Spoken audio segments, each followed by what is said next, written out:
സ്തോത്രം. അപ്പൊ നോക്ക്, സൃഷ്ടാവിൽ നിന്ന് ഈ മനുഷ്യനെ അകറ്റണം, പുത്രൻ എന്ന പദവി നഷ്ടപ്പെടുത്തണം. കുഞ്ഞുങ്ങളൊക്കെ ശ്രദ്ധിച്ചോണം കേട്ടോ. നിങ്ങൾ പഠിക്കുന്നിടത്തായാലും ജോലി ചെയ്യുന്നിടത്തായാലും നിങ്ങളെ ദൈവത്തിൽ നിന്ന് അകറ്റിക്കളയുന്ന ഒരു സ്റ്റെപ്പിലേക്ക് പോലും നിങ്ങൾ വീണു പോകരുത്. നഷ്ടപ്പെടുന്നത് ചർച്ചിലെ പ്രാർത്ഥനയോ നിങ്ങളുടെ വീട്ടിലെ സൗകര്യങ്ങളൊന്നും അല്ല കുഞ്ഞെ. നഷ്ടപ്പെടുന്നത് നിത്യതയുടെ പദവിയാണ്. ഇതൊക്കെ നമ്മുടെ കുഞ്ഞുങ്ങൾ പഠിക്കണം. സ്തോത്രം. ശരിയാ, ഞാൻ ഈ യൂത്തിനോട് യോജിക്കുന്നു. ശരിയാ, നിങ്ങൾക്കൊന്നും യോജിക്കാൻ പറ്റാത്ത, നിങ്ങളുടെ മനസ്സിനെ കഠിനപ്പെടുത്തുന്ന, അല്ലെങ്കിൽ നിങ്ങൾക്ക് ഉൾക്കൊള്ളാൻ കഴിയാത്ത പല പഠിപ്പിക്കൽ ഇതിൻ്റെ അകത്തുണ്ട്. സമ്മതിക്കുന്നു. ശരിയാ, അങ്ങോട്ട് പോവല്ലേ, ഇങ്ങോട്ട് പോവല്ലേ, അത് ചെയ്യല്ലേ, ഇത് ചെയ്യല്ലേ, അത് പാടില്ല, ഇത് പാടില്ല. ശരിയാ, നമുക്ക് ബുദ്ധിമുട്ടാതെ. പക്ഷെ ഇതെല്ലാം പറയുമ്പോൾ ഓർക്കണം, വല്ലവിധേന ഈ കൃപയിൽ നിന്ന് നിങ്ങളെ വീഴ്ത്തി കളയാൻ അലറുന്ന സിംഹം പോലെ ഇരുട്ടിൻ്റെ ആത്മാവ് നിങ്ങൾക്ക് ചുറ്റും സഞ്ചരിക്കുമ്പോൾ ദൈവത്തിൻ്റെ വചനം വിട്ട് ഇടത്തോ വലത്തോ മാറാതെ ജീവിച്ചാൽ ആ പുത്രത്വം എന്ന പദവി നഷ്ടപ്പെടാതെ സൂക്ഷിക്കുക. സ്തോത്രം. എങ്ങനെയാ ആ ആദമിനെ ഹവ്വയും വഞ്ചിച്ചതെന്ന് നിങ്ങൾക്കറിയോ? ഗൗരവമായി പഠിക്കണം. ഇത് തമാശയല്ലത്. എൻ്റെ പ്രിയപ്പെട്ടവരെ, ഈ ആത്മീയ ജീവിതം അത്ര സുഖമുള്ളൊരു കാര്യമാണെന്ന് നിങ്ങൾ വിചാരിക്കരുത്. ഞാൻ ഈ വിശ്വാസത്തിൽ വരുന്നതിന് മുമ്പ് ഉത്സവപ്പറമ്പിൽ പാട്ടും മിമിക്രിയായിട്ട് നടന്ന മനുഷ്യനാണ്. ഞാൻ മിമിക്സ് കളിച്ചും പാട്ട് പാടിയും നടന്ന ആളാണ്.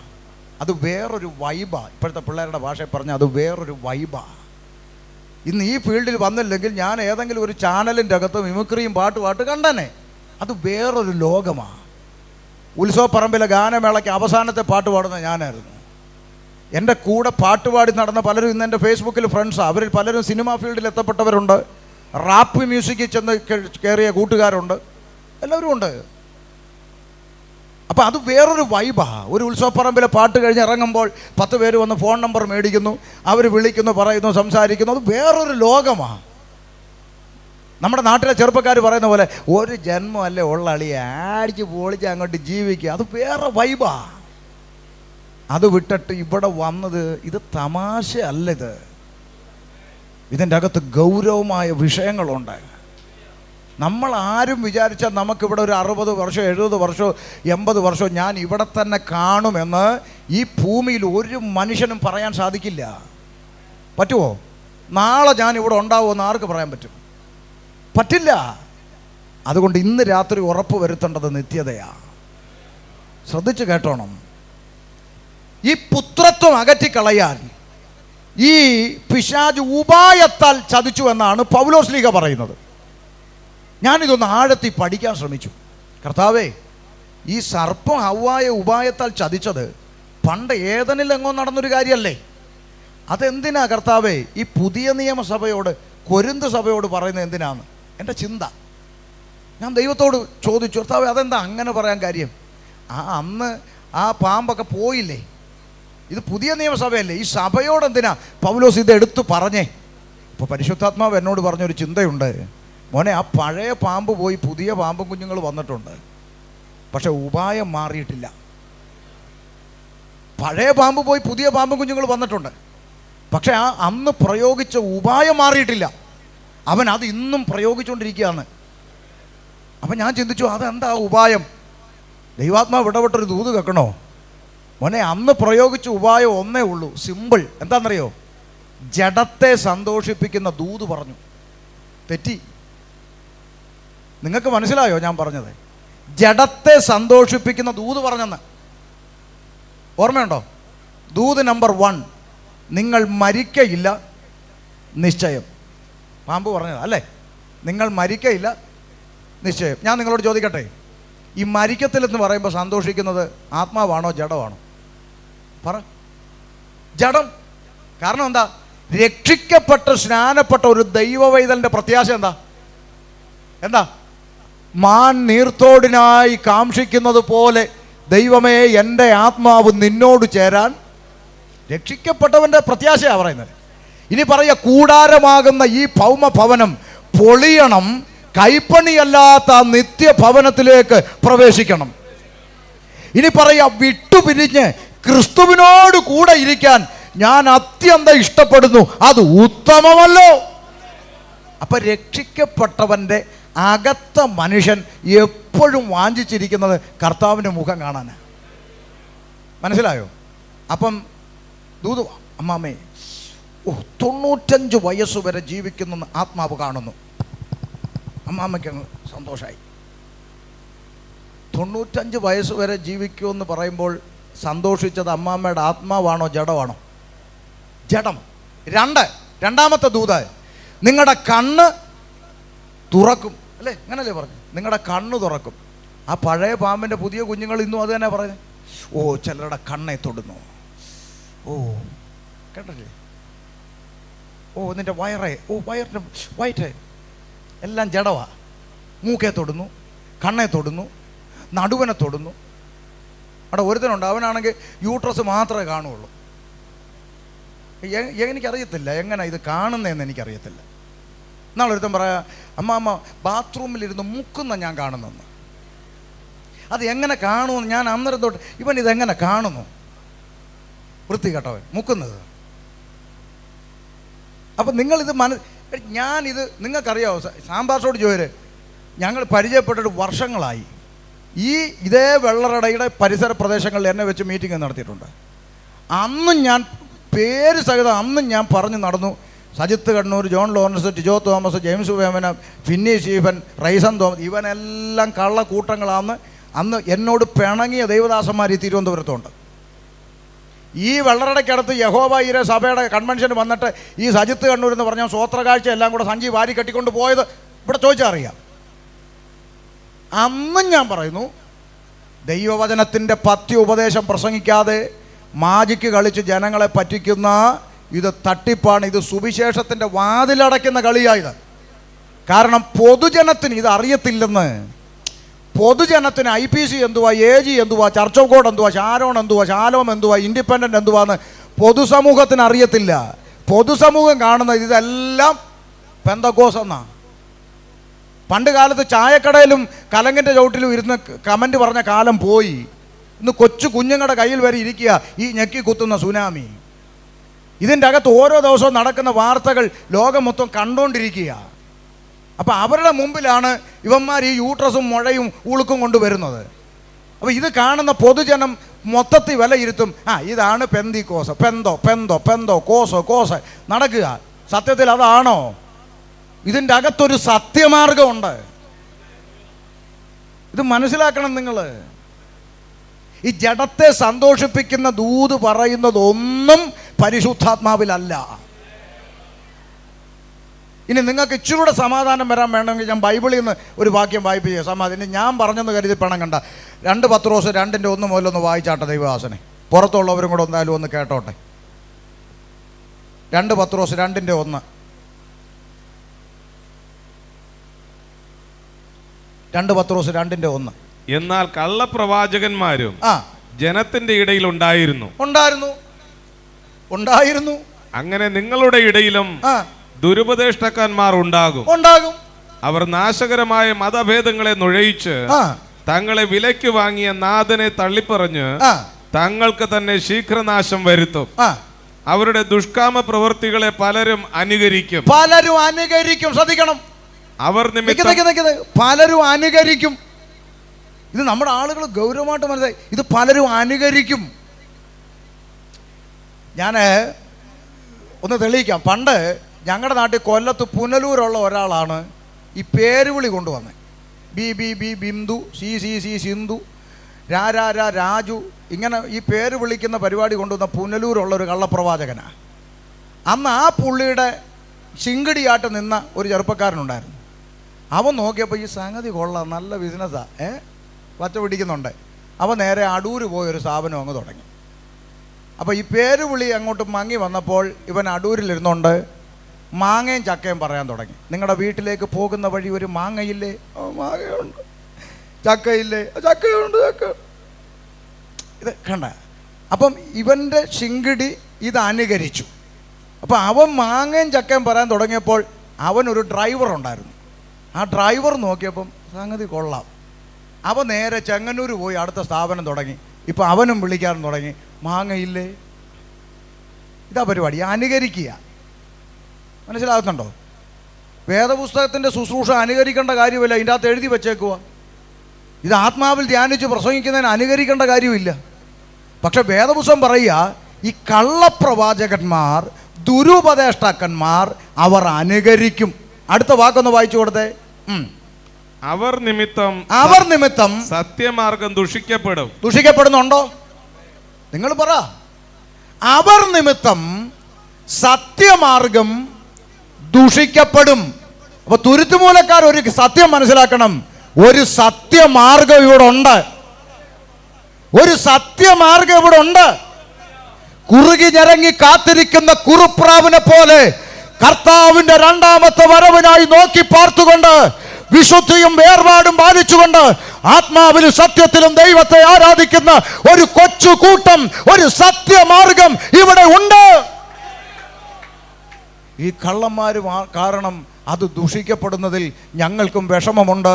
പക്ഷെ ദയവായി ഞങ്ങളെ ആ കൂട്ടത്തിൽ പെടുത്തരുത്. ഇത് ദൈവസഭയാ, ഇത് സത്യമാർഗമാ. അപ്പൊ ജഡത്തെ സന്തോഷിപ്പിക്കുന്ന ദൂത് പറഞ്ഞു, 2 കണ്ണ് തുറക്കുമെന്ന് പറഞ്ഞു. പക്ഷേ കർത്താവിൻ്റെ പഠിപ്പിക്കൽ എന്താ? നിങ്ങൾ 2 കണ്ണുള്ളവനായി നരകത്തിൽ പതിക്കുന്നതിനേക്കാൾ നിങ്ങളുടെ ഒരു കണ്ണങ്ങ് പോട്ടെ, അത് സുഖമായില്ലേലും കുഴപ്പമില്ല, നിങ്ങളങ്ങ് നിത്യതയിൽ കണ്ടാൽ മതി. മനസ്സിലായോ? നമ്മൾ പറയുന്നത് അങ്ങനല്ല, നിത്യത അങ്ങ് പോകുന്നെങ്കിലും പൊക്കോട്ടെ, കണ്ണ് ശരിയായാൽ മതിയെന്ന്. കർത്താവ് പറഞ്ഞു, വൈകല്യമുള്ളവനായി വികലാംഗനായി നീ സ്വർഗത്തിലെത്തിയാലും 2 കാലും ഉള്ളവനായി നരകത്തിൽ പോകുന്നതിനേക്കാൾ നല്ലത് വികലാംഗനായി നിത്യതയിലെത്തിയാൽ മതി. നിന്റെ മുഴ മാറിയില്ലേലും കുഴപ്പമില്ല അമ്മാമ്മേ, മേളിൽ ചെന്നാൽ മതി, മുഴ അവിടെ ഇരുന്നോട്ട്. സ്തോത്രം. മനസ്സിലായോ? എന്തല്ലോ ഏനക്കേടാ, നടുവേദന, പല്ലുവേദന, ഉളുക്ക്, പിരിപ്പ്, തരിപ്പ്, കൊട്ടൻ ചുക്കാതി പരിപാടിയാന്നും പറഞ്ഞാൽ കർത്താവിനെ കൊണ്ട് ഇവന്മാർ നടക്കുന്നത്. എൻ്റെ ദൈവം മരിച്ചവനെ ഉയർപ്പിച്ച ദൈവമാണ്. എൻ്റെ ദൈവം നിൻ്റെ ചൊറിയും ചരങ്ങും മാറ്റാനുള്ള ഗതികേടിലൊന്നും വന്നിട്ടില്ല. കർത്താവ് അത്ഭുതങ്ങൾ ചെയ്യുന്ന ദൈവമാണ്. സ്തോത്രം. പക്ഷെ അത് ചെയ്യുന്നതിൻ്റെ പിന്നിൽ ദൈവത്തിന് കൃത്യമായ ഉദ്ദേശവും പദ്ധതികളും ഇതിൻ്റെ അകത്തുണ്ട്. അല്ല ആരെങ്കിലും ഉണ്ടോ സൗഖ്യമാക്കാനെന്നും ചോദിച്ച് നടക്കുകയല്ല യേശു. സ്തോത്രം. അപ്പം രണ്ടാമത്തെ ദൂത് കണ്ണു തുറക്കും, ജഡത്തെ സന്തോഷിപ്പിക്കുക. മൂന്നാമത് പറഞ്ഞു, നിങ്ങൾ ദൈവത്തെ പോലെ, അപ്പോൾ ഒരു കുട്ടി ദൈവമാക്കി മാറ്റാം, ആൾ ദൈവമാക്കി മാറ്റാം. ഇപ്പം കേരളത്തിൽ ആൾ ദൈവങ്ങളെ തട്ടിയിട്ട് നടക്കാൻ മേലല്ലോ. ഓരോ ആഴ്ചയിലും ഓരോ പഞ്ചായത്തിൽ നിന്ന് ഓരോന്ന് വരിക. ചില മാസം മുമ്പ് ഞാനും വായിച്ചു പത്രത്തിൽ, കേരളത്തിൽ അറിയപ്പെടുന്ന ഒരാൾ ദൈവത്തിന് പനിയാണ്, പ്രാർത്ഥിക്കണമെന്ന്. എന്നിട്ടും മനസ്സിലാക്കാത്ത മണ്ടച്ചാര്. സ്തോത്രം. ഒന്ന് ശ്രദ്ധിച്ചാട്ടെ. ഈ പിശാചിൻ്റെ ഇരുട്ടിൻ്റെ ആത്മാവിൻ്റെ രംഗപ്രവേശനം, എൻ്റെ പ്രിയപ്പെട്ട സഹോദര സഹോദരി, ഇന്ന് രാത്രി ഹൃദയത്തിനകത്ത് തിരിച്ചറിയണം. നീ ഏത് തെറ്റിലേക്ക് പോയാലും ഒരു പ്രശ്നവുമില്ല, നിനക്കൊരു മുടക്കവും വരത്തില്ല. പക്ഷെ നീ ദൈവത്തിനു വേണ്ടി ജീവിക്കുന്നതാണ് ഇരുട്ടിൻ്റെ ആത്മാവിന് ഏറ്റവും എതിർപ്പുള്ള കാര്യം. ആമേൻ. ദൈവത്തിൽ നിന്ന് അകറ്റുവാൻ രംഗപ്രവേശനം ചെയ്തു. അപ്പോഴാണ് നമ്മൾ വായിച്ച വേദഭാഗത്തിലേക്കുള്ള വഴി തുറന്നത്. എന്താ? യഹോവയായ ദൈവം ഈ ജീവവൃക്ഷത്തിൻ്റെ ഫലം അവൻ തിന്നാതിരിക്കേണ്ടതിന് അവനെ ഏദൻ തോട്ടത്തിൽ നിന്ന് അവനെ എടുത്തിരുന്ന നിലത്ത് കൃഷി ചെയ്യേണ്ടതിന് എന്ന് പറഞ്ഞാൽ സ്വൈര്യമായിട്ടത് മേലനങ്ങാതെ ജീവിച്ചുകൊണ്ടിരുന്നവനോട് പറഞ്ഞു, ഇനി വിയർത്തു ജീവിക്കടാ. കണ്ടോ പണി കിട്ടിയ? കണ്ടോ? എടുത്ത നിലത്ത് കൃഷി ചെയ്യേണ്ടതിന് അവനെ തോട്ടത്തിൽ നിന്ന് പുറത്താക്കി. ഇന്ന് രാത്രി എല്ലാ മനുഷ്യന്മാരും കേട്ടോണം, മനുഷ്യന് സംഭവിച്ച ഏറ്റവും വലിയ നഷ്ടം പുത്രത്വം നഷ്ടപ്പെട്ടു. മനസ്സിലായോ? ഇന്ന് രാത്രി ഈ ഹോളിനകത്ത് ശബ്ദപരിധിയിൽ എന്നെ കേൾക്കുന്ന ഓരോ മനുഷ്യരോടും പറയാം, ഈ ഭൂമിയിൽ 70-80 വയസ്സ് വരെ ആയുസ്സും തന്ന എന്നെയും നിങ്ങളെയും ഇവിടെ പടച്ചിട്ടിരിക്കുന്ന എന്തിനാണെന്നറിയാമോ? അറിയാവോ? അന്ന് ഏദനിൽ വെച്ച് നഷ്ടപ്പെട്ടു പോയ പുത്രത്വം തിരിച്ചു പിടിച്ചിട്ട് ആ പറുദീസയിലേക്ക് ജയിച്ചു ചെല്ലാൻ, ആ ജീവവൃക്ഷത്തിൻ്റെ ഫലം ഭക്ഷിപ്പാൻ തരാമെന്ന്. എങ്ങനെ തിരിച്ചു പിടിക്കും പാസ്റ്ററെ? അതിന് എത്ര രൂപ ചെലവ് വരും? ഇന്ന് രാത്രി തുരുത്തിമൂലയോട് പറയാം, ഒരു നാണയത്തുട്ട് കൊടുക്കണ്ട, 1 കിലോമീറ്റർ നടക്കണ്ട, ഒരു മെഴുകുതിരി കത്തിക്കണ്ട, മുട്ടയിലെ തൊലി കളഞ്ഞ് നീ മുട്ടിലെറിഞ്ഞ് നടക്കണ്ട. പിന്നെന്താ? അവനെ കൈക്കൊണ്ട്, യേശു ക്രിസ്തുവിനെ കൈക്കൊണ്ട് അവന്റെ നാമത്തിൽ വിശ്വസിക്കുന്ന ഏവർക്കും ദൈവമക്കളാകുവാൻ ദൈവം അധികാരം കൊടുത്തു. ഒറ്റ മാർഗം, കർത്താവായ യേശു ക്രിസ്തുവിൽ വിശ്വസിക്കുക. പുത്രത്വം തിരിച്ചു കിട്ടും. അങ്ങനെങ്കിൽ ഈ 70-80 വയസ്സ് വരെ ഭൂമിയിൽ നിന്നെ ആക്കി വെച്ചിരിക്കുന്ന എന്തിനാ? ഏദനിൽ വെച്ച് നഷ്ടപ്പെട്ടു പോയ പുത്രത്വം തിരിച്ചു പിടിക്കാൻ. കൃപയാൽ 20 വയസ്സിൽ അത് തിരിച്ചു പിടിച്ചവർ ഇതിൻ്റെ അകത്തുണ്ട്. 25 വയസ്സിൽ തിരിച്ചു പിടിച്ചവർ ഇതിൻ്റെ അകത്തുണ്ട്. 30 വയസ്സിൽ ആ പുത്രത്വം തിരിച്ചു പിടിച്ചവരുണ്ട്. 50 വയസ്സിൽ തിരിച്ചു പിടിച്ചവരുണ്ട്. ഈ 80 തിരിച്ചു പിടിക്കാത്തവരും ഈ ശബ്ദപരിധിയിലുണ്ട്. അതുകൊണ്ട് സഹോദര, ഇതാകുന്നു രക്ഷാ ദിവസം, ഇതാകുന്നു സുപ്രസാദ കാലം. ഇന്ന് രാത്രിയിൽ ആ പുത്രത്വം തിരികെ പ്രാപിക്കണം. സ്തോത്രം. അതൊഴികെ ബാക്കി ഈ ഭൂമിയിൽ നീ നേടിയതെല്ലാം ഇവിടെ ഇട്ടിട്ട് പോകും. ഒരു മൊട്ടുസൂചി പോലും നീ കൊണ്ടുപോവുകയല്ല. ചിലത് കണ്ടിട്ടില്ലേ? നല്ലൊരു ഉടുപ്പ് പോലും മേടിക്കുകയല്ല. കീറിയ വന്യന് വിട്ട് പിന്നെയും സമ്പാദിച്ച് എടാ നല്ലൊരു ഉടുപ്പ് വേണം, എല്ലാം സമ്പാദിച്ച് വെച്ചേച്ച് ഒരു ദിവസം രാത്രി കിടന്നു അറ്റാക്ക്, ചാത്തു. ആർക്ക് വേണ്ടി? ഒരു മൊട്ടുസൂചി പോലും ഇവിടുന്ന് കൊണ്ടുപോകത്തില്ല. ഇട്ടിരിക്കുന്ന ഡ്രസ്സ് പോലും കൊണ്ടുപോകത്തില്ല. നഗ്നനായി അമ്മയുടെ ഉദരത്തിൽ നിന്ന് വന്നു, നഗ്നനായി തന്നെ തിരിച്ചു പോകും. ഈ ലോകത്തിൽ നേടിയതുണ്ടെങ്കിലും കണ്ട് ആശ്വസിക്കണ്ട. എനിക്ക് അതുണ്ട്, ഇതുണ്ട്, അതുണ്ട്, വീടുണ്ട്, കാറുണ്ട്, ലോറിയുണ്ട്, സന്തോഷിക്കണ്ട. ഇന്ന് രാത്രി ഇരിക്കുന്ന ഇരിപ്പിൽ പ്രാണനെ ദൈവം ചോദിച്ചാൽ നിന്റെ ആത്മാവിൻ്റെ നിത്യത എവിടെ ചെലവഴിക്കുമെന്ന് ഇന്ന് രാത്രി ഒരു ഉത്തരം കണ്ടെത്തണമെന്ന ഈ സുവിശേഷ യോഗത്തിൻ്റെ ഉദ്ദേശം. സ്തോത്രം. അപ്പൊ പാപം നിമിത്തം ഏദൻ തോട്ടത്തിൽ നിന്ന് പുറത്താക്കപ്പെട്ട മനുഷ്യൻ, കേൾക്കണം, അവൻ ദൈവത്തിൽ നിന്ന് അകന്നുപോയി. എന്നിട്ട് എന്ത് സംഭവിച്ചെന്നറിയണ്ടേ? സൃഷ്ടാവായ ദൈവത്തെ അങ്ങ് മറന്നിട്ട് മനുഷ്യൻ ദൈവത്തെ സൃഷ്ടിക്കാൻ തുടങ്ങി. സൃഷ്ടിച്ച ദൈവത്തെ അങ്ങ് മറന്നു, സൃഷ്ടിക്ക് മഹത്വം കൊടുത്തു. അത് നിങ്ങൾക്ക് മനസ്സിലാക്കണമെന്ന് ഞാൻ ഈ പിള്ളേരോട് ചോദിക്കാം. കൊച്ചുങ്ങൾക്ക് മനസ്സിലായെന്ന് ചോദിക്കട്ടെ. മക്കളെ, മനുഷ്യനെ സൃഷ്ടിച്ചത് ആരാടാ? മനുഷ്യനെ സൃഷ്ടിച്ചത് ആരാ? ദൈവം. കണ്ടോ, കുഞ്ഞിന് മനസ്സിലായി. മനുഷ്യനെ സൃഷ്ടിച്ച ആരാ? ദൈവം. ഇന്ന് ദൈവത്തെ സൃഷ്ടിക്കുന്ന ആരാ? മനുഷ്യൻ. പിള്ളേർക്ക് മനസ്സിലായിട്ടും വലുതിൻ്റെ തലയിൽ കയറുന്നില്ല. ഹിന്ദു ആയിക്കോട്ടെ, മുസ്ലിം ആയിക്കോട്ടെ, ക്രിസ്ത്യാനി ആയിക്കോട്ടെ, ആരോ ആയിക്കോട്ടെ, മനുഷ്യനെ സൃഷ്ടിച്ചതാരാ? ഈശ്വരൻ, പടച്ചവൻ, സൃഷ്ടാവ്, ദൈവം. ഇന്ന് ദൈവത്തെ സൃഷ്ടിക്കുന്ന ആരാ? ഈ മൂക്കി ശ്വാസമുള്ള മനുഷ്യൻ. അവൻ സൃഷ്ടിച്ച് എങ്ങനെ വേണം? ഇരിക്കുന്ന വേണോ, നടക്കുന്ന വേണോ, കിടക്കുന്ന വേണോ, ബ്ലാക്ക് ആൻഡ് വൈറ്റ് വേണോ, കളർ വേണോ, ലിപ്സ്റ്റിക് ഇട്ട വേണോ, ഇടാത്തത്? ആരുണ്ടാക്കി തരും? ഈ മേപ്പോട്ട് വലിക്കുന്ന ശ്വാസം കീപ്പോട്ട് വിടാൻ പറ്റാതെ പോയാൽ ദാ കിടക്കുന്ന വാഴപ്പിണ്ടി. ഈ പേട്ട് മനുഷ്യൻ. ഇവനാണോ സൃഷ്ടാവിനെ നിർമ്മിക്കുന്നത്? എടാ, വേദപുസ്തകം പറയുന്നു, ഏതൊരു മനുഷ്യനും ഉറച്ചു നിന്നാൽ ഒരു ശ്വാസം, എത്ര തണ്ടും തടിയുള്ളവനാണെങ്കിലും മേപ്പോട്ട് വലിക്കുന്ന ശ്വാസം കീപ്പോട്ട് വിടാൻ പറ്റാതെ പോയാൽ ഇല്ല, പുലേനാർ കോട്ടയിൽ പോയി കിടന്ന് എന്ത് ചെയ്യും? വലിക്കും. അല്ലയോ? ഈ മനുഷ്യന്മാരുടെ ചിന്ത എന്താ? ഇച്ചിരി തിന്നു കുടിച്ച് ഇച്ചിരി തണ്ടും തടിയൊക്കെ ആയി, ഇല്ല ജിമ്മിലൊക്കെ പോയി മസിലൊക്കെ ഉരുട്ടി അവിടെ ഇവിടെയൊക്കെ ഒന്ന് മുഴച്ചു പൊങ്ങി സഞ്ചരിക്കുന്ന ഇറച്ചിക്കട പോലെ നടക്കുമ്പോൾ എവൻ്റെ ചിന്ത ആരും കയറി എന്ത് ചെയ്യാവുന്ന? എടാ മേപ്പോട്ട് വലിക്കുന്ന ഒരു ശ്വാസമേ ഉള്ളൂ. നീ അത് കീപ്പോട്ട് വിടാൻ പറ്റാതെ പോയാൽ നീ എത്ര കിലോ ഇറച്ചി ഉണ്ടെങ്കിലും റോഡേ കിടക്കും. പിന്നെ ചുമന്നുകൊണ്ട് പോകണം. അതുകൊണ്ട് മനുഷ്യനെ പേടിച്ചില്ലെങ്കിലും മിനിമം ദൈവത്തെ ഭയപ്പെട്ട് ജീവിച്ചാൽ നല്ലതാ. സ്തോത്രം. മനസ്സിലായോ? മൂക്കി ശ്വാസമുള്ള പേട്ടും മനുഷ്യൻ പാപം അകത്ത് കയറിയപ്പോ സൃഷ്ടാവിനെ അങ്ങ് മറന്നെന്ന്. മനസ്സിലായില്ല? എന്നാ ഇനി മനസ്സിലാക്കാൻ വേണ്ടി ഒരു സംഭവം പറയാം. 2018 കേരളത്തിൽ ജലപ്രളയം വന്നോ? പറ, വേഗം പറ. വന്നു. ഞാൻ പറയുന്ന സത്യമാണെങ്കിൽ അംഗീകരിക്കണം, ഇല്ലെങ്കിൽ നിങ്ങൾ പറയണം പാസ്റ്ററെ അത് ചുമ്മാതാന്ന് പറയട്ടെ. പാരമ്പര്യം പറയുന്ന ക്രിസ്ത്യാനിയുടെ വീട്ടിലിരിക്കുന്ന യേശുവും ഗീവർഗീസും ഉൾപ്പെടെ ഒഴുകിപ്പോയോ? പറ, ഉള്ളതാണോ? പോയി. ചാക്കോച്ചൻ വെളിയിലിറങ്ങി നോക്കിയപ്പോൾ യേശു തെക്കോട്ടും വർഗീസ് വടക്കോട്ടും ഒഴുകുക. മേപ്പോട്ട് നോക്കിയപ്പോൾ രക്ഷിക്കാൻ ഹെലികോപ്റ്റർ പാഞ്ഞു വരുന്നുണ്ട്. ചാക്കോച്ചൻ ഒരൊറ്റ വിളി വിളിച്ചു കാണും. സത്യമായി ഒരു തരി കള്ളം ചേർക്കാതെ നിങ്ങൾ പറ, ചാക്കോച്ചൻ വിളിച്ചത് എന്താ? ഹെലികോപ്റ്ററെ ഒന്ന് വേഗം വന്ന് വർഗീസിനെ ഒന്ന് രക്ഷിക്കുന്നതാണോ എന്നെ രക്ഷിക്കുന്നതാണോ? സത്യമായി പറ.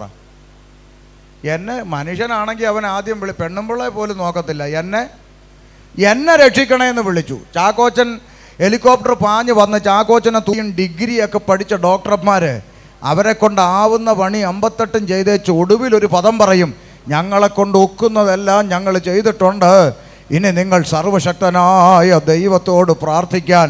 സകലമാന ഡിഗ്രിക്കും മേലെയാണ് ദൈവത്തിൻ്റെ കരം, ഈശ്വരൻ്റെ കരം, സൃഷ്ടാവിൻ്റെ കരം.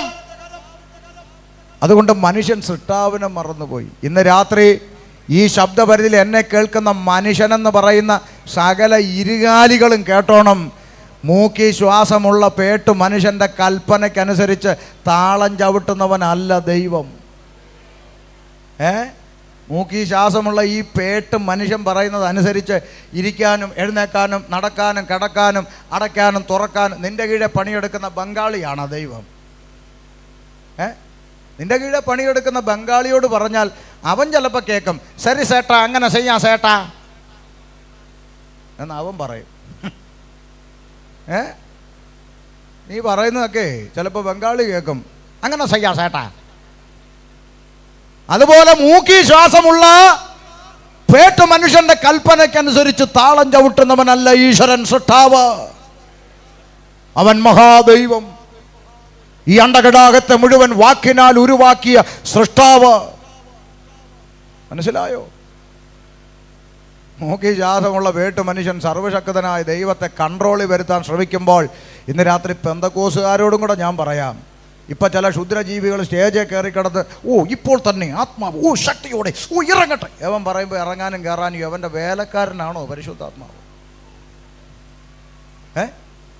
തൃത്വത്തിൽ 3 ആളത്വങ്ങളും ഏറ്റക്കുറച്ചിലില്ലാത്ത ദൈവമാണ്, കൂടിയതും കുറഞ്ഞതില്ല. തൃത്വം എന്ന് പറഞ്ഞാൽ ഏറ്റക്കുറച്ചിലില്ലാത്ത ദൈവം. ആ ദൈവത്തെ മൂക്കി ശ്വാസമുള്ള ഉപദേശി കൺട്രോൾ ചെയ്യാൻ പറ്റത്തില്ല.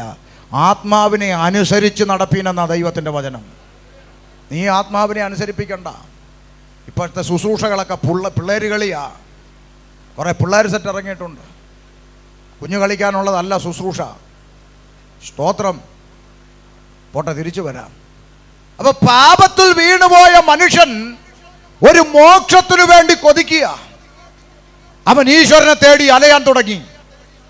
നേർച്ച കാഴ്ചകൾ, തീർത്ഥയാത്രകൾ, പുണ്യകർമ്മ ക്രിയാദികളെല്ലാം ചെയ്തുകൊണ്ട് മനുഷ്യൻ ഈശ്വരനെ തേടി അലഞ്ഞു, മോക്ഷം തേടി അലഞ്ഞു.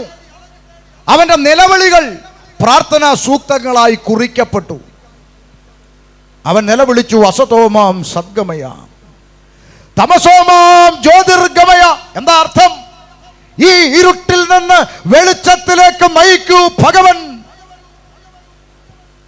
പാപമെന്ന ഇരുട്ടിന്റെ പടുകുടിയിൽ നിന്ന് മോക്ഷമാകുന്ന വെളിച്ചം തേടി മനുഷ്യൻ ഈശ്വരന്മാരോട് നിലവിളിച്ചു.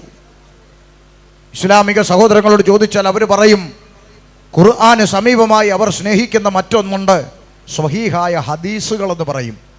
പ്രവാചക ദിനചര്യകളെന്ന് അർത്ഥം വരുന്ന ഹദീസുകളിൽ ഇമാം മുസ്ലിം എന്ന് പറയുന്ന പണ്ഡിതൻ രേഖപ്പെടുത്തിയിരിക്കുകയാ, ദിവസേന 100 പ്രാവശ്യമെങ്കിലും ഞാൻ പശ്ചാത്തപിച്ച് റബ്ബിങ്കലേക്ക് മടങ്ങുന്നു. ദിവസേന 100 പ്രാവശ്യം ഞാൻ പശ്ചാത്തപിച്ച് റബ്ബിങ്കലേക്ക് മടങ്ങുമെന്ന് തൗബയെ കുറിച്ചുള്ള ഹദീസുകളിൽ ഇമാം മുസ്ലിം രേഖപ്പെടുത്തിയപ്പോൾ പൗലോസ്ലീഹ വേദപുസ്തകത്തിൽ രേഖപ്പെടുത്തി, അയ്യോ ഞാൻ അരിഷ്ട മനുഷ്യൻ, പാപത്തിനടിമയായ ശരീരത്തിൽ നിന്ന് എന്നെ വിടുവിക്കുന്നതാർ. സകല വേദങ്ങളും ഒന്നിച്ചൊരുപോലെ പറഞ്ഞു മനുഷ്യൻ പാപിയാണ്. പാപത്തിന്റെ പടുകുടിയിൽ നിന്ന് അവനൊരു മോക്ഷം തേടി ഈശ്വരന്മാരോട് നിലവിളിച്ചു, കിട്ടിയില്ല. നേർച്ച കാഴ്ചകൾ, തീർത്ഥയാത്രകൾ, പുണ്യകർമ്മ ക്രിയാദികളൊക്കെ നടത്തി നോക്കി, കിട്ടിയില്ല. എന്തിനധികം പറയുന്നു, മോക്ഷം തേടി, ഈശ്വര കടാക്ഷം തേടി പത്തനംതിട്ട ഇലന്തൂരിൽ ഒരു പച്ച മനുഷ്യനെ വെട്ടി നുറുക്കി നരബലി നടത്തി നോക്കി. കിട്ടിയോ മോക്ഷം? കിട്ടിയോ? കിട്ടിയില്ലെന്ന് അകത്ത് കിടന്ന് ചപ്പാത്തി ഉരുട്ടുക. ആകുന്ന പണി 58 ചെയ്ത് മോക്ഷത്തിന് വേണ്ടി മനുഷ്യൻ ഈശ്വരന്മാരോട് നിലവിളിച്ചപ്പോൾ സകല മനുഷ്യന്റെയും നിലവിളിക്ക് മറുപടിയായി ഇന്നേക്ക് 2026 വർഷങ്ങൾക്കപ്പുറത്ത് സാക്ഷാൽ ദൈവം വേഷത്തിൽ മനുഷ്യനായി ലോകത്തിലേക്ക് ഇറങ്ങി വന്ന് പാലസ്തീന്റെ പച്ചമണ്ണിൽ കാലമർത്തി ചവിട്ടി നിന്നുകൊണ്ട് ലോകത്തോട് വിളംബരം ചെയ്തു, അതെ ഞാൻ ലോകത്തിന്റെ വെളിച്ചമാകുന്നു, എന്നിൽ വസിക്കുന്നവരാരും ഇരുട്ടിൽ സഞ്ചരിക്കുകയില്ല, ഞാൻ ലോകത്തിന്റെ വെളിച്ചമാണെന്ന അവകാശത്തോടെ അധികാരത്തോടെ ലോകത്തോട് പ്രസ്താവിച്ച, ലോകം കണ്ട ഒരേ ഒരു പ്രസംഗകൻ, ലോകം കണ്ട ഒരേ ഒരു പ്രവാചകൻ, ലോകം കണ്ട ഒരേ ഒരു മഹാഗുരു, ലോകം കണ്ട ഒരേ ഒരു ദൈവം, അവനാണ് ഇന്ന് രാത്രിയിൽ ഈ തുരുത്തിമൂലയിൽ ഷമീർ അബ്ദുൽ സലാം പ്രസംഗിക്കുന്ന നസ്രത്തുകാരനായ യേശു ക്രിസ്തു. അങ്ങനെങ്കിൽ ഇന്ന് രാത്രി ഞങ്ങൾ വിളംബരം ചെയ്യുന്നു, മറ്റൊരുത്തനിലും രക്ഷയില്ല, മറ്റൊരുത്തനിലും രക്ഷയില്ല.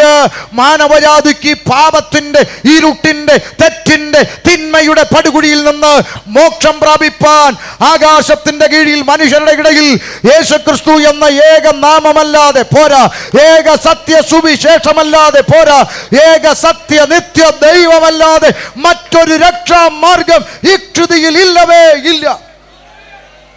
അതുകൊണ്ട് ബൈബിൾ പറയുന്ന മറ്റൊരുത്തനിലും രക്ഷയില്ല. ഒരു വരി എൻ്റെ വക ഇരിക്കട്ടെ, മറ്റൊരുത്തിയിലും അതെൻ്റെ വക.